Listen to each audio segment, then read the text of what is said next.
அன்புக்குள்ளே ஆண்டவரும் இரட்சகருமாகிய கிறிஸ்துவின் நாமத்தில் உங்கள் யாவரையும் அன்போடு வாழ்த்துகிறேன். இந்த கால வேளையில் உங்களோடு நிற்பதில் ஆண்டவருக்கு நன்றி செலுத்துகிறேன்.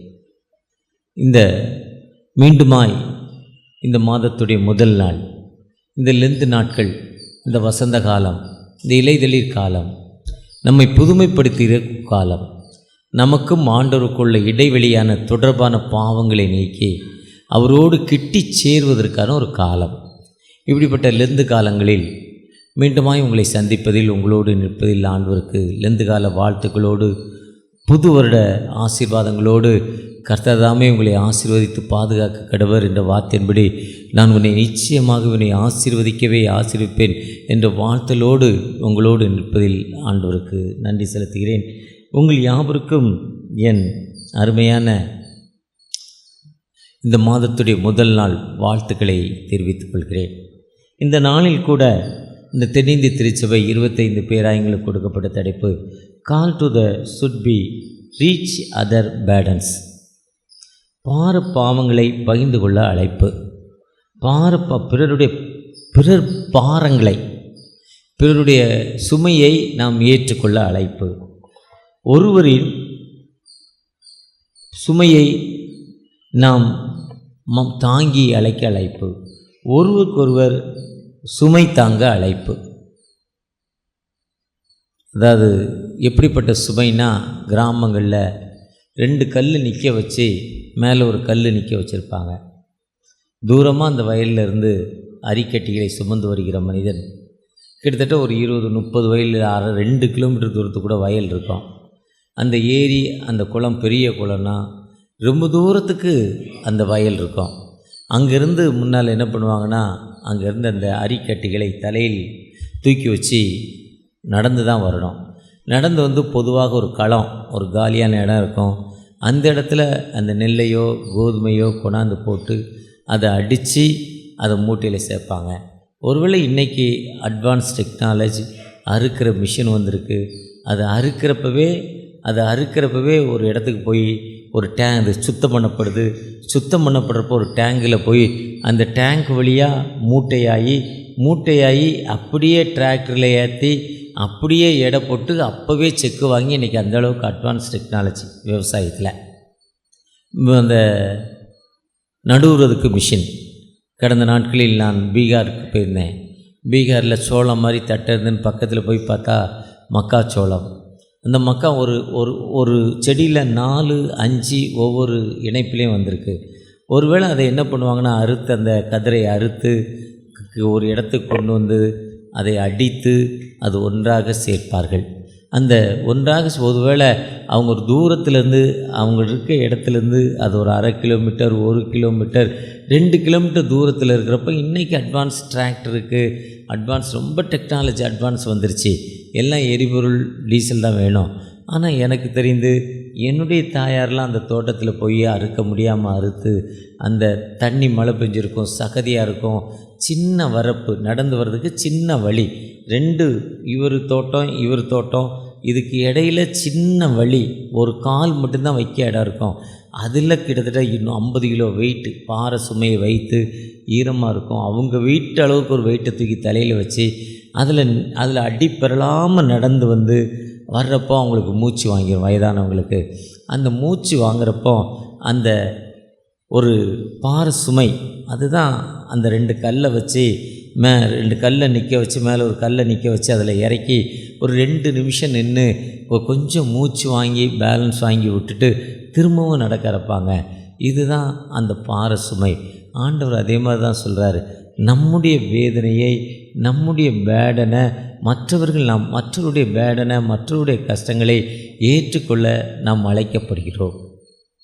மற்றவருடைய வேதனையை நாம் எப்படி அழைக்கப்படுகிறோன்னா, ஐடாஸ்காலுடைய தகப்பன் இங்கிலாண்டில் ஒரு பெரிய டாக்டர் 1800 கிட்டத்தட்ட 2200 ஆண்டுகளுக்கு முன்னால் 10 பேஷண்ட் பார்த்தா ஒரு 4-5 பேஷண்ட்டுக்கு ஃப்ரீயாக வைத்தியம் பண்ணுவாராம்.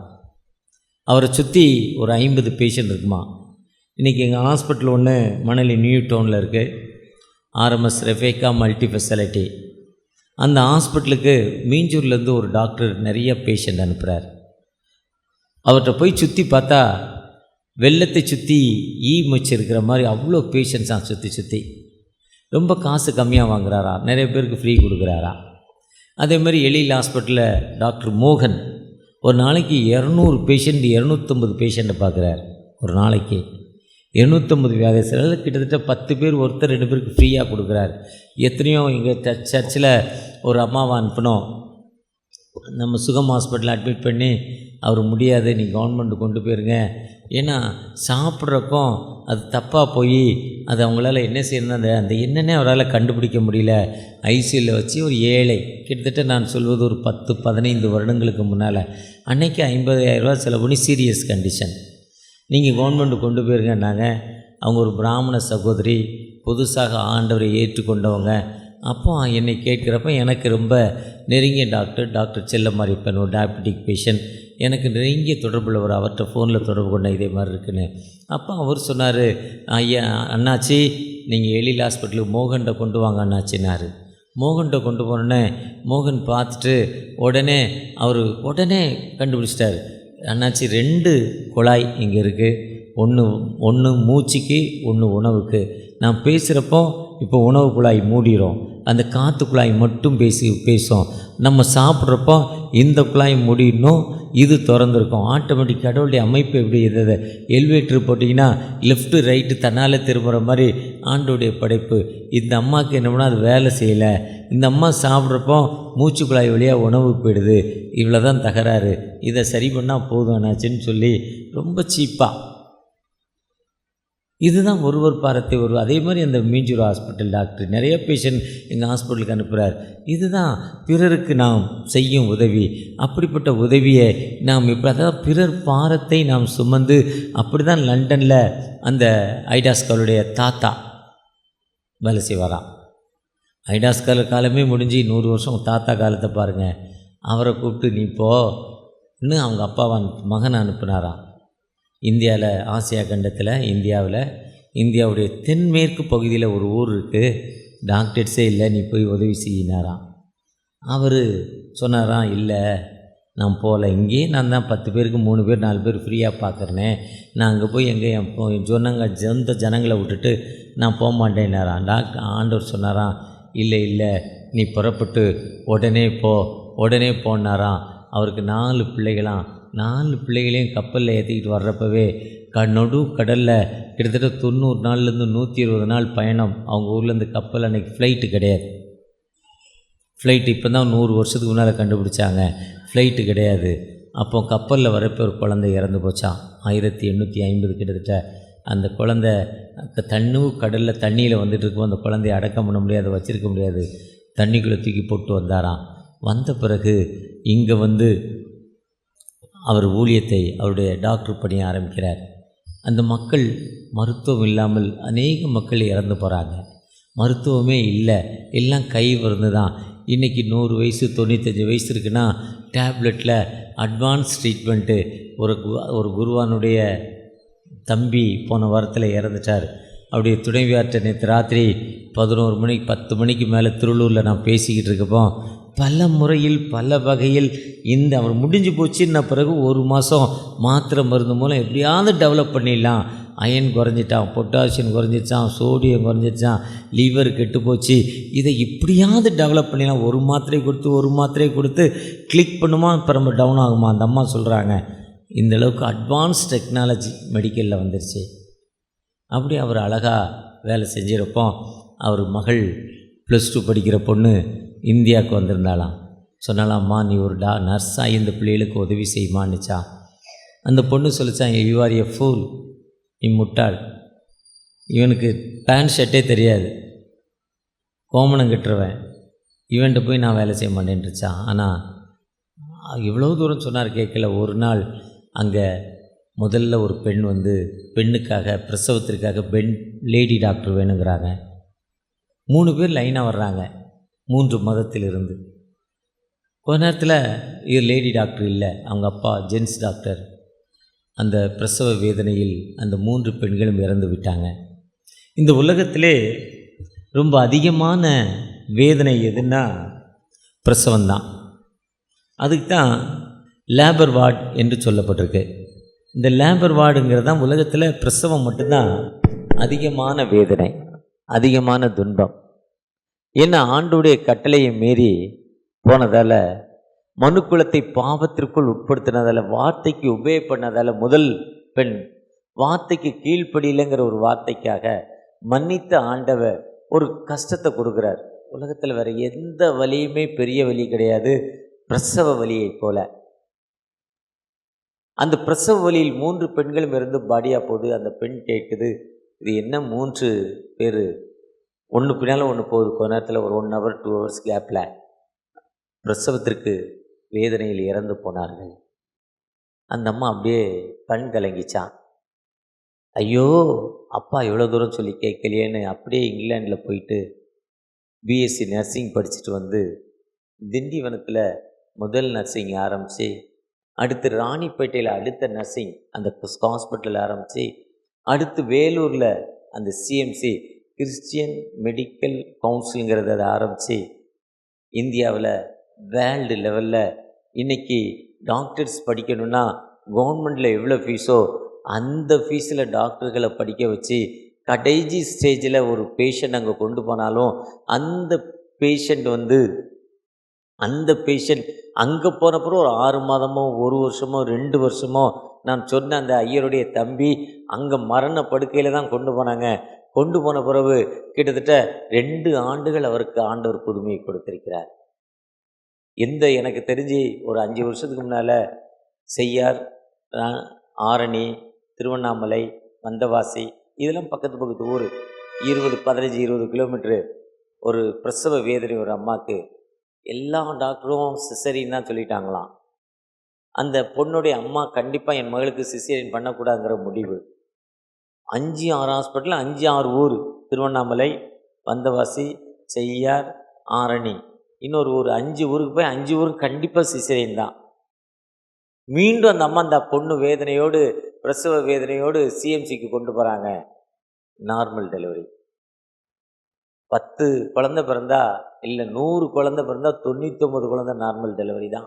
அந்த வயத்தில் குழந்தைய கைத்து வச்சே எடுக்கிறதில்ல. காரணம் ஐடாஸ்காலுடைய ஜெபம், தன் வாழ்க்கையை அர்ப்பணிப்புத்து தான்.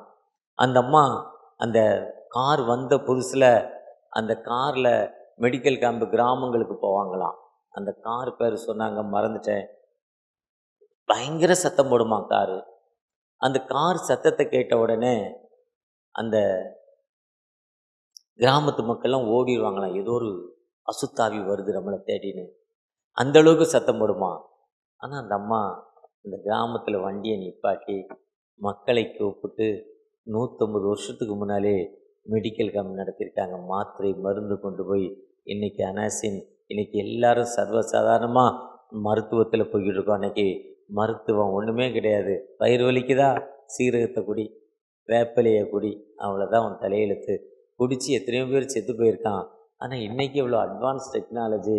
இன்றைக்கி எம்ஆர்ஐங்கிற போகிறோன்னு உடம்பு அப்படி மேலேருந்து கீழே வரையும் ஸ்கேன் பண்ணி எக்ஸ்ரே எடுத்து இந்த இடத்துல இப்படிலாம் இருக்குது.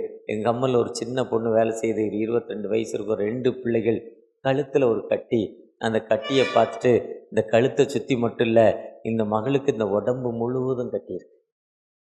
3 விதமான கட்டியாக இருக்கலாம். ஒன்று கேன்சராக இருக்கலாம், டிபியாக இருக்கலாம், இல்லை கொழுப்பு கட்டியாக இருக்கலாம். ஆனால் இந்த இடத்துல இந்த கட்டி வந்தால் உடம்புல இத்தனை இடத்துல கட்டி இருக்குன்னு அட்வான்ஸ் டெக்னாலஜி இந்த அளவுக்கு போகிற காலங்களில், அன்றைக்கி ஒன்றில்லாத காலங்களில் ஒரு சாதாரண பிஎஸ்சி நர்சிங் படித்து மற்றவங்களுக்கு உதவி செய்தாங்க. இதுதாங்க வாழ்க்கை. ஒருவேளை நீங்கள் நானும் பிறருக்கு எப்படிப்பட்ட வாழ்க்கையில் அமைத்திருக்கிறோம். ஆண்டவர் உயிரோடு எழுந்தபோது நீங்கள் புறப்பட்டு போய் சகல ஜாதியும் சீஷராக்கி பிதா குமாரன் பரிசுத்தாவியினால் ஞானஸ்தானம் கொடுங்கள். நீங்கள் உலகெங்கும் போய் சர்வ சிருஷ்டிக்கும் சுவிசேஷத்தை தருவீங்கள்.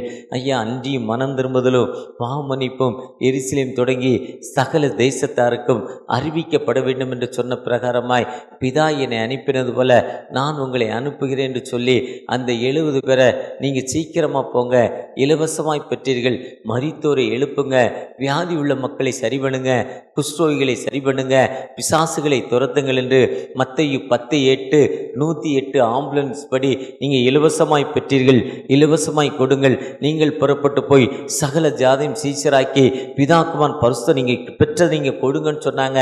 ஒருவேளை இன்னைக்கு மார்க் 2ஆம் அதிகாரம் சொல்லப்பட்டிருக்குன்னா அந்த 2ஆம் அதிகாரம் இயேசு கிறிஸ்து ஒரு வீட்டுக்குள்ளே இருக்கிறாரு. அங்கே இருக்க மக்களுக்கு சுவிசேஷத்தை அறிவித்து கொண்டிருக்கிறார், ஒரு மெசேஜ் கொடுத்து கொண்டிருக்கிறார். ஒரு மெசேஜ் கொடுத்து கொண்டிருக்கப்போ அங்கே வெளியில் இருந்த ஒரு பிச்சைக்காரன், ஒரு பெர்கரு, அவனால் நடக்க முடியாது, அவன் எவ்வளவும் நவர முடியாது.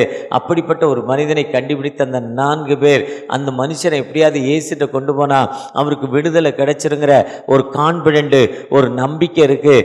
அந்த நம்பிக்கையின் அடிப்படையில் அந்த மனுஷனை தூக்கிட்டு அவனுக்கு எப்படியாவது உதவி செய்யணும்னு நினச்சி உள்ளே போக வழி இல்லை, அவ்வளோ நெருக்கம், அவ்வளோ கூட்டம், விட்டுக்கின ஒரு மனுஷனை தூக்கிட்டு போனோம், பின்னால் எதுவுமே இல்லை.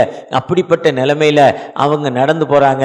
ஆனால் முடியாத நிலைமையில் ஓட்டுக்கு மேலே இறங்கி ஓட்டை பிரித்து, சீமை ஓடு ஈஸியாக பிரிச்சிருக்கலாம், ஒரு ஓட்டை தூக்குனா அடுத்த ஓட ஈஸியாக எடுத்துடலாம். இன்றைக்கி எடுக்க ரொம்ப கஷ்டம். ஏன்னா பெரிய பெரிய ஷீட்டு ஆணி போட்டு டைப் பண்ணிடுறாங்க. அதுக்கு அறுக்க இன்னைக்கு கத்தி, இன்னைக்கு எல்லாமே மிஷினரி, அட்வான்ஸ் டெக்னாலஜி. இழைக்கிறது தெரியாது, ஆக்கரில் ஓட்ட போட தெரியாது இன்றைக்கி இருக்கிற வேலைக்காரங்களுக்கு. அந்தளவுக்கு அட்வான்ஸ் டெக்னாலஜி. அன்னைக்கு அப்படி ஒரு ஓட்டை அப்படி லேசாக தூக்குன்னா இன்னொரு ஓடு வந்துடும். நாங்கள் இருந்த ஓசி வீட்டில் அப்படி தான் இருந்துச்சு. ஒரு ஓட்டை தூக்குன்னா அடுத்த ஓடு வந்துடும். அதை இறக்கி உள்ளே இறக்குறாங்க, பார்க்குறாங்க. அவருடைய விசுவாசத்தை கண்டு, அவருடைய ஃபெய்த்தை கண்டு ஆண்டவர்களுக்கு விடுதலை கொடுக்கிறார். ஒருவேளை இன்னைக்கு அந்த ஆண்டவர், அப்படிப்பட்ட ஆண்டவர்கிட்ட நீங்கள் நானும் இந்த இன்ப இயேசு ஆலயத்துக்குள்ளே எத்தனை பேரை பக்கத்து வீட்டில் வியாதி உள்ள மக்களை கூட்டிகிட்டு வந்திருக்கோம்? எத்தனை பேருக்கு காஸ்பல் சொல்லியிருக்கோம்? எத்தனை பேர் மருத்துவமனையில் பிறருக்கு ஜெபிச்சிருக்கோம்? எத்தனை பேர் ஐயோ அவங்க வீட்டில் சண்டை போடுறாங்க, அந்த கணவர் குடிச்சிட்டு வந்து சண்டை போடுறாரு, அந்த பையனை போலீஸ் தேடிக்கிட்டு இருக்கு, அந்த சகோதரி வேலைக்கு ஓடி வருது, ஒரு அமைதி இல்லாத நிலைமையில் இருக்குது, அவளுக்கு எந்த அளவுக்கு நம்ம உதவி செய்கிறோம்? நம்ம அப்படி உதவி செய்யாமல் என்ன செய்யணும்? என்னையை பொறுத்தவரை என்ன சொல்லணும்னா, அவள் செஞ்ச பாவம் அனுபவிக்கிறா பத்தியா, நம்ம அப்படித்தான் சொல்கிறோம். நான் ஆண்டவர் சொல்லார், உன் கண்ணில் இருக்க உதிரத்தை பார்க்காமல் நீ பிறருடைய கண்ணில் இருக்க உதிரத்தை பார்ப்பதென்ன? நீ உன்னைய பாருப்பா.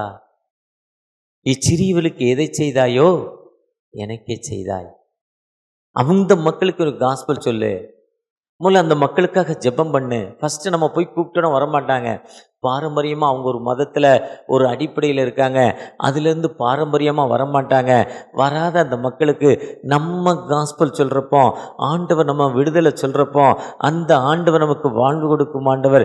அந்த மக்களுக்காக முழங்காலன்னு பக்கத்து வீட்டு மக்களுக்காக ஜெபித்து, தகப்பன் இந்த வீட்டில் சண்டை நடக்கு, என் கணவர் குடித்தார், ஏம்மா கணவர் இப்படி இருந்தார், என் குடும்பத்தில் அமைதி இல்லை, நான் உண்மை பற்றி கொண்டேன், என் வாழ்க்கையில் எனக்கு அமைதி இருக்குது. அவங்க இன்னைக்கு அந்த அமைதி இல்லாத வாழ்க்கை, அந்த மக்களுக்கு அமைதி வேணும்பா, அந்த மக்களுக்கு ஒரு விடுதலை கொடுப்பதற்காக என்னுடைய அர்ப்பணிப்பு என்னன்னு நம்ம ஜெபிக்கிற மக்களாய் காணப்படுகிறோமா? முதலாவது தேவனுடைய ராஜ்யத்தையும் அவன் நீதியும் தேடுங்கள், அப்பொழுது இவைகளால் கூட கொடுக்கப்படும் என்ற வார்த்தையின்படி நம்ம பிறருக்காக ஜெபிக்கிறப்போ, அதுதான் நான் பிறர் குற்றங்களை மன்னித்து, நம்முடைய ஜெபத்தில் பரமண்டலிங்கிற ஜெபத்தில் சொல்றாரு, பிறருடைய குற்றங்களை மன்னித்து நீங்க அவங்களுக்கு வாழ்வு கொடுக்கணும்னு சொல்றாரு. அப்படி நம்ம பிறருக்கு அவங்களுக்காக ஜெபித்துட்டு அவங்க கஷ்டத்தை பார்த்து, ஐயா நாங்கள் உங்களுக்கு ஏதாவது பண்ணோம், அவங்களுக்கு முதல்ல அந்த குழந்தை அழுகிற குழந்தைக்கு ஒரு உணவு கொடுத்து பாருங்க. ஃபஸ்ட்டு கிழிஞ்சு போன சட்டை போட்டிருக்கு, அந்த சட்டையை கொடுத்து பாருங்க. நம்ம பழைய சட்டையை எடுத்து, ரொம்ப பீத்தல் சட்டையெல்லாம் கொடுக்காதீங்க, சுருங்கி போச்சு தண்ணியில் போட்டு அதெல்லாம் துணி கறி துணியாக வச்சுக்கோங்க. போட்டிருக்க ஒரு நல்ல சட்டையை எடுத்து கொடுங்க. இந்த கிறிஸ்மஸ்க்கு எம்சி ரோடில் போய் 120 ரூபாய்க்கு சேலை எடுத்துகிட்டு வந்து தண்ணியில் போடுமுன்னு 6 அடி சேலை 1.5 அடி ஆயிரும். அப்படிலாம் கொடுக்காதீங்க. 10 சேலை கொடுக்குறது ஒரு சேலை கொடு, 10 சேலையுடைய விலையை ஒரே சேலையில் வாங்கி கொடு. அது அழகாக பீரோவில் பத்திரமா வச்சுருப்பா, 10 வருஷத்துக்கு வச்சுருப்பாங்க அவங்க. நம்ம அப்படி கொடுத்து அவங்கள தேற்றிருப்போம். வாங்கக்கா, எங்கள் சர்ச்சுக்கு வாங்க, உங்களுக்கு விடுதலை கிடைக்கும், கர்த்தர் உங்களை ஆசீர்வதிப்பார், வானத்தை மேம்படைத்த ஆண்டவர் அங்கே இருக்கிறாரு, நீங்கள் வந்து கேளுங்க. நீங்கள் மதம் மாற வேண்டாங்கா, மொழி மாற வேண்டாம், ஒன்றும் நீங்கள் செய்ய வேண்டாம். நீங்கள் பொட்டு வைக்கலாம் வச்சுக்கோங்க, காலில் கொலுசு போட்டுக்கலாம் போட்டுக்கோங்க, படுத்துக்கிட்டு மூடிக்கோங்க, இல்லை மூடிக்கிட்டு படுத்துக்க எப்படினாலும் ஓகே. ஆனால் ஆண்டவர் சொல்றார், தம்மை நோக்கி கூப்பிடுகிற யாவருக்கும் என் ஆண்டவர் சொல்றார். தம்மை நோக்கி யார் கூப்பிடுறாங்களோ அந்த மக்களுக்கு விடுதலை கொடுக்கும் ஆண்டவர். என்னை நோக்கி கூப்பிடு, கூப்பிட்ட நாளிலே உத்தரவு கொடுக்கும் ஆண்டவர். கூப்பிடு எளியவனுக்கும் உதவியற்ற திக்கற்றவனுக்கும் வாழ்வு கொடுக்கும் ஆண்டவர். ஒருவேளை நம்முடைய காஸ்பல் இந்த லெந்து நாட்கள்ல தகப்பனே, ஒவ்வொரு நாளும் காலையில நம்ம சர்வீஸ்க்கு வர்றோம், நம்முடைய அற்புதத்திற்காக, நம்முடைய விடுதலைக்காக, நம்முடைய ஆசீர்வாதத்திற்காக ஆண்டவரை தேடி வர்றோம். ஆண்டவரை தேடி வர்ற நீங்கள் நானும் பிறருக்காக நம்ம வாழ்வை அர்ப்பணிக்கிறோமா? பிறருக்காக தன் வாழ்வை எப்படி அர்ப்பணிக்கணும்னா, அந்த வாசிக்க கேட்ட 2 சாமுவேல் 9 தாவீத சவுல் விரட்டுறார், ஓடுறார், யோனத்தான் பாதுகாக்கிறார். இப்போ யோனத்தானும் செத்து போனான், தாவீதும் செத்து போனான். தாவீது ஹைஃபை ஆயிட்டார், மேலே போயிட்டார்.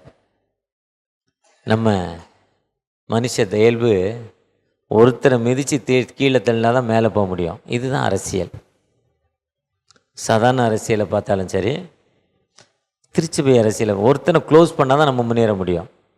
அப்படி நம்ம வளர்த்து வச்சுருக்கோம். அது இல்லை, அது தப்பு, டோட்டலாக தப்பு. பிறருக்காக நாம் கொடுக்குறப்போ ஆண்டவர் உயர்த்துவார்.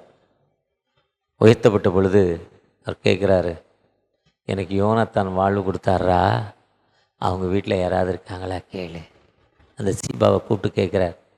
அவன் வேலைக்காரனை கூப்பிட்டோன்னே அந்த ஒரு சீபாங்கிற ஒரு யோனத்தான வீட்டில் வேலைக்காரன் கூப்பிட்டு வராங்க. என்னப்பா ஆச்சு? ஆமையா, யோனத்தானுக்கு 2 காலும் முடமான ஒரு மனுஷன் இருக்கான்ப்பா. இன்னார் வீட்டில் இருக்கான், சொந்த வீட்டில் ஓசி வீட்டில் இருக்கான். இன்னார் வீட்டில் இருக்கான்னு அது ஒரு வசனம் சொல்லுது. அவன் ஓசி வீட்டில் இருக்கான், கூட்டிகிட்டு வானோடனே அவன் வந்து சொல்கிறான், செத்த நாய்ங்க நான், ஆனால் நீங்கள் எனக்கு வாழ்வு கொடுத்தீங்க. மனதில் எந்த அளவுக்கு ஒரு சந்தோஷம் பார்த்தீங்களா? அதுதான் அன்னைக்கு கலாத்தியர் 6 ஒருவர் பாரத்தை ஒருவர் சுமந்து கொள்ளுங்கள். அதுதான் சங்கீதம் 41 சிறுமைப்பட்டவன் மேல் சிந்தை விழுவன்.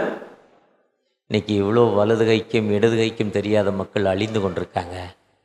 அந்த மக்களுக்கு நம்முடைய அர்ப்பணிப்பு என்ன? கடந்த நாளில் ஐஎம்எஸுடைய பணித்தளம் லாஸ்ட் வீக் போயிருந்தேன். ஒரு சர்ச்சு டெடிக்கேஷன் போயிருந்தேன். சர்ச்சு டெடிக்கேஷன் முடிஞ்ச உடனே முடியும்னே நான் அந்த சர்ச்சை பொதுவாக நான் எந்த சர்ச்சு டெடிக்கேஷன் பண்ணாலும் அங்கே உள்ள யாரோ சர்ச்சு எதுக்கு கட்டினாங்க, ஏன் கட்டினாங்க சாட்சி சொல்லுவேன். என்னை நான் டெவலப் பண்ணிக்கொள்ள, நம்ம டெவலப் பண்ணிக்கொள்ள. ஒரு சகோதரி சொன்னாங்க, கணவர் இல்லையா, 4 பிள்ளைகளாம். இன்றைக்கி அந்த அம்மாவுக்கு வயசு ஒரு 45 வயசு இருக்கும். கையில் 3 வயசு குழந்தை வச்சுருக்கு.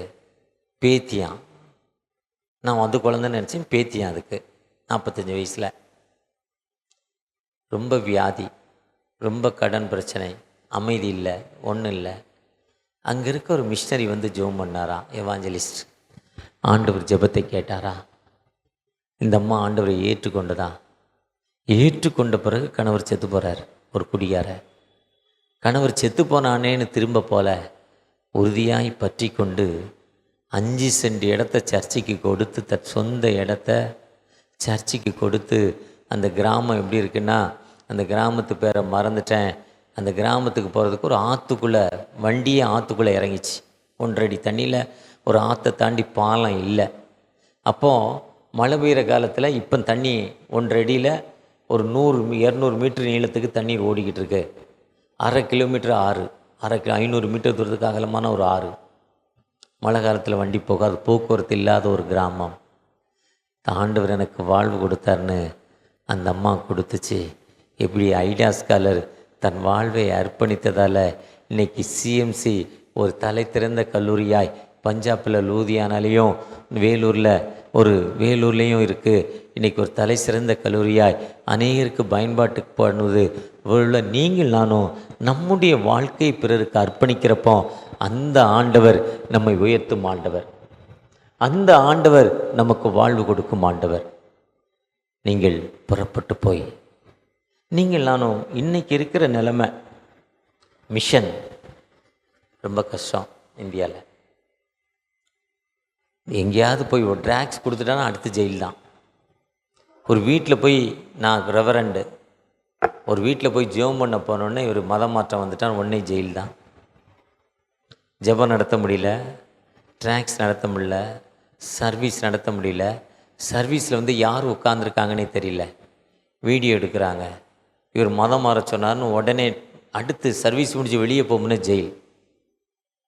ஹரியானாவில் 60 லட்ச ரூபாய்க்கு இடம் வாங்கியிருக்காங்க நம்ம கொடுக்குற காணிக்கையில்.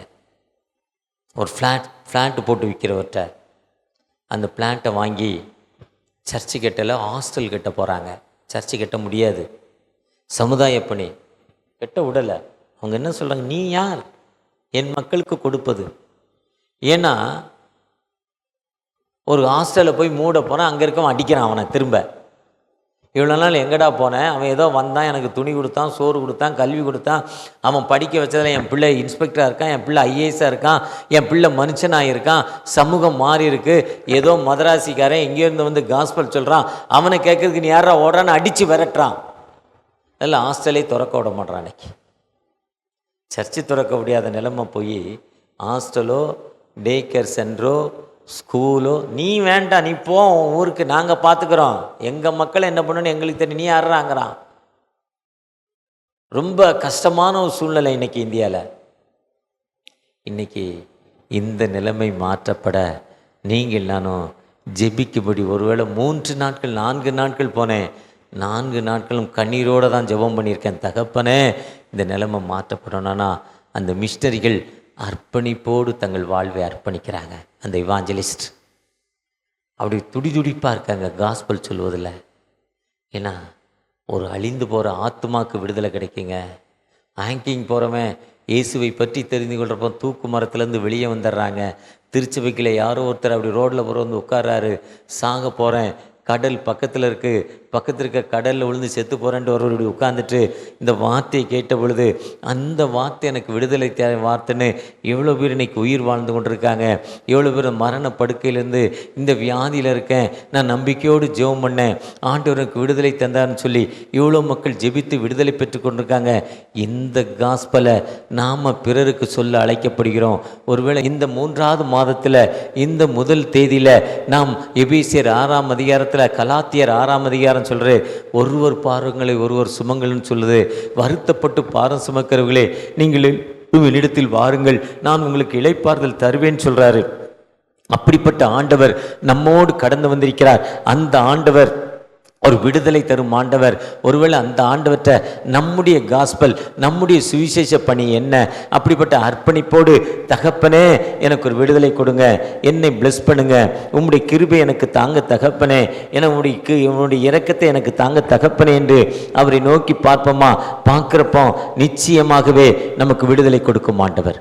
அவரை நோக்கி பார்ப்போமா? உம்மை நோக்கி பார்க்கிறோம், உம்முடைய கிருபையை தேடி வந்திருக்கிறோம், உம்முடைய இரக்கத்தை தேடி வந்திருக்கிறோம்பா. ஒரு விசை கூட தகப்பனே பிறர் சுமைகளை ஏற்றுக்கொள்ளுங்க வார்த்தைன்படி தகப்பனே, நான் பிறருக்காக ஜெபிக்கிறேன், பிறருக்காக கொடுக்கிறேன்ப்பா. என் வேதனைகளை மாற்றி எனக்கு ஒரு விடுதலை கொடுக்க போகிற தயவுக்காக கூட நன்றி. நான் ஒரு வேதனையோடு, மன கண்ணீரோடு, துன்பத்தோடு, பிரச்சனையோடு வந்திருக்கிறேன். என்ன நீங்கள் பிளஸ் பண்ணுங்கப்பா.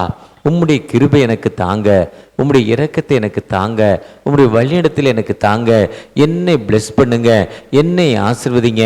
நீர் இந்த ஆசீர்வாதத்தை தருவீரானால் என் கெட்டப்படாத வீடு, ஐயா வாங்கின லோன் என்னால் கெட்ட முடியல, முடிக்கப்படாத நிலைமைக்கு வீட்டை முடித்த அந்த லோனை முடிப்பேனானால் உம்முடைய திருச்சபை கெட்டுவதற்கோ இல்லை ஊழியத்திற்கோ இல்லை ஒரு ஏழை பிள்ளை படிப்பதற்கோ என் வாழ்வை அர்ப்பணிக்கிறேன். திருமணமாகி 7 ஆண்டுகள் ஆகி குழந்தை பாக்கியம் இல்லாமல் இருக்கிற எனக்கு அந்த கருவில் ஒரு கருவை தருவீரானால், ஐயா ஒரு கருவை தருவினால் அந்த முதல் பிள்ளை உம்முடைய ஊழியத்துக்கு அர்ப்பணிக்கிறேன்ப்பா.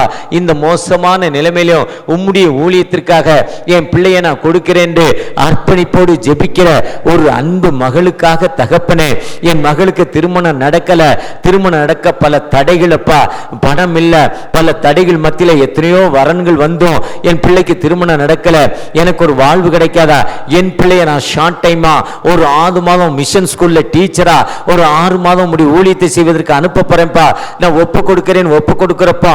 ஒப்பு கொடுத்த எத்தனையோ பிள்ளைகள் அங்க மிஷன்ல இருக்கிறப்பவே திருமணம் நடந்திருக்கு, திருமணம் செட்டில் ஆயிருக்கு, அந்த மாப்பிள்ளை வரன் கிடைச்சிருக்கு, நல்ல குடும்ப வாழ்க்கை அமைத்திருக்காங்க. அப்படி கண்ணீரோடு ஜெபிக்கிற இந்த அன்பு பிள்ளைகள் மத்தியில என் பிள்ளைக்கு திருமணம் நடக்கல, திருமணமாகி குழந்தை இல்ல, வருகிற கரு என் வயத்துல நிக்கல, உன் தேசத்துல மலடு காண்பதில்லை, கரு கீழே உள்றதில்லைன்னு சொன்னீங்க. ஆனா எனக்கு அப்படிப்பட்ட கஷ்டத்தில் இருக்கிறேன், துன்பத்தில் இருக்கிறேன், எனக்கு ஒரு விடுதலை கிடைக்காதா, எனக்கு ஒரு வாழ்வு கிடைக்காதா? எத்தனையோ பிசினஸ் ஆரம்பிச்சிட்டேன், எத்தனையோ மணி நேரம் வேலை செய்யறேன், ஆனா எதை தொட்டாலும் தோல்வி. ஆனா இன்று முதல் எனக்கு கிடைக்கிற அந்த 100 ரூபாயில நான் 10 ரூபா முன்னத ஊழியத்திற்கு ஒப்பு கொடுக்கிறேன், திருச்சபைக்கு மிஷன் ஊழியக்கு நான் ஒப்பு கொடுக்கிறேன்னு ஒப்பு கொடுத்து ஜெபித்த அன்பு பிள்ளைகள் மத்தியில ஒரு வளர்ச்சி, ஒரு அற்புதத்தை நீங்க கொடுப்பீங்க. நம்பிக்கையோடு உங்களுடைய பாதத்தில் இருக்கிறோம். ஒவ்வொருவரையும் தொடுங்கப்பா, ஒவ்வொருவரையும் ஆசீர்வதிங்க, ஒவ்வொருவரோடும் உங்களுடைய பிரசன்னம், உங்களுடைய கிருபை இருக்கட்டும், வழி நடத்துங்க. மீட்பர் இயேசு மூலம் ஜெபம் கேளும் அன்பின் தகப்பனே, ஆமென்.